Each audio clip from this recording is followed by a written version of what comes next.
বারোবিশা চৌপতিতে মন্ত্রী মনোজ কুমার ওরাওকে ঘিরে সংবর্ধনা অনুষ্ঠান। রাজ্যের মন্ত্রী মনোজ কুমার ওরাওয়ের সংবর্ধনা অনুষ্ঠানকে ঘিরে সকাল থেকেই এলাকায় জমায়েত হতে থাকেন অসংখ্য মানুষ।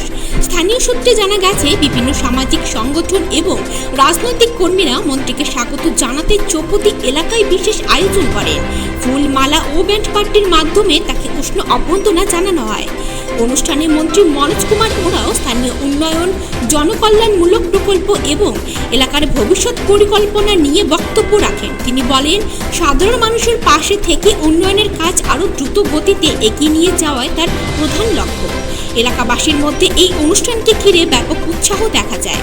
নিরাপত্তার জন্য প্রশাসনের পক্ষ থেকে পর্যাপ্ত ব্যবস্থা গ্রহণ করা হয়েছিল। এই সংবর্ধনা অনুষ্ঠানকে কেন্দ্র করে বারোবিশা চৌপতি কার্যত এক উৎসবের চেহারা নেয়। তারা যদি একত্রিত হয়ে যায়, আপনার মতো মহিলাদের 12 থেকে 13টা বাজিয়ে ছাড়বে, 13টা বাজিয়ে ছাড়বে এবং 13টা বাজিয়েও ছেড়েছে। তো যাই হোক, এখন যদি আমি একটু তৃণমূলের কথা বলি, তাহলে মানুষ তো উঠে উঠে চলে যাবে, আপনার তো উঠে চলে যাবেন।